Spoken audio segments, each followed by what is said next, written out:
बिहार में बहार है, नीतीश कुमार है। कभी जिसके लिए ये नारा लगा करता था, आज वही शख्स हाशिए पर खड़ा नजर आता है।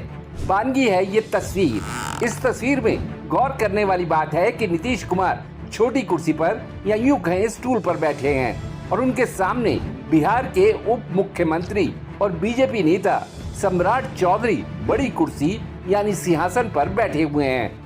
नीतीश बिहार में लगातार 20 साल से सत्ता में हैं और राज्य का अपने लिए सबसे कठिन विधानसभा चुनाव लड़ने जा रहे हैं। लेकिन चुनाव से पहले वो अपनी अजीबोगरीब हरकतों की वजह से चर्चा में हैं। इसको लेकर जहां उनके प्रशंसकों में बेचैनी है, वहीं उनकी पार्टी जनता दल यूनाइटेड के भविष्य पर सवाल उठने लगे हैं। नीतीश कुमार कभी राष्ट्रगान के वक्त बातें करने लगते हैं तो कभी किसी महिला के साथ मंच पर आपत्तिजनक ढंग से पेश आते हैं, कभी किसी अधिकारी के सिर पर गमला रख देते हैं।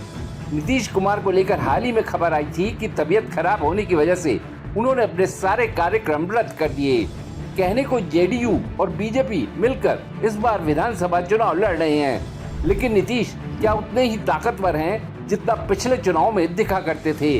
बीजेपी भी सब देख रही है।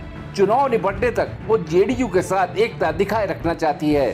साथ ही इस बार अगर ये गठबंधन सत्ता में आया तो बीजेपी अपना मुख्यमंत्री बनाने की तैयारी में है। 1980 में बीजेपी का जन्म हुआ, तभी से 45 साल हो गए बीजेपी को बिहार में अपना मुख्यमंत्री बनने का इंतजार है।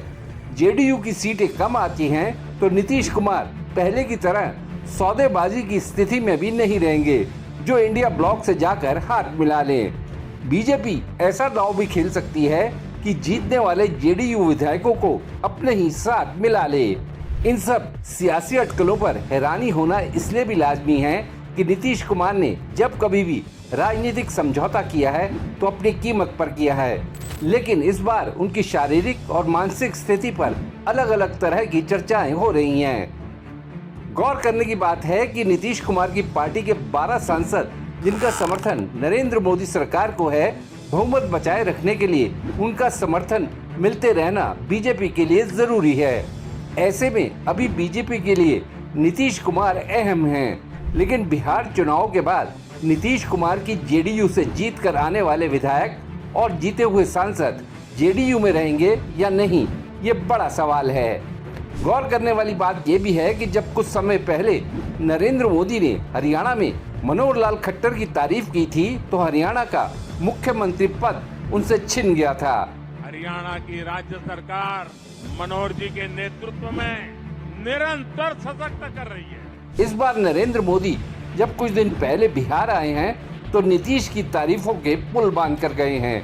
तो यक्ष प्रश्न ये है कि क्या अब नीतीश की भी छुट्टी होने की बारी है। सच शेख की रिपोर्ट। आपको ये वीडियो कैसा लगा, या अगर आपके दिमाग में कोई सवाल है तो कमेंट बॉक्स में जरूर बताइएगा। वीडियो पसंद आया तो लाइक शेयर करना ना भूलिएगा। आपने देशनामा को सब्सक्राइब और नोटिफिकेशन के लिए घंटी वाला बटन दबा ही दिया होगा। फिर मुलाकात होगी आपसे, तब तक के लिए नमस्कार।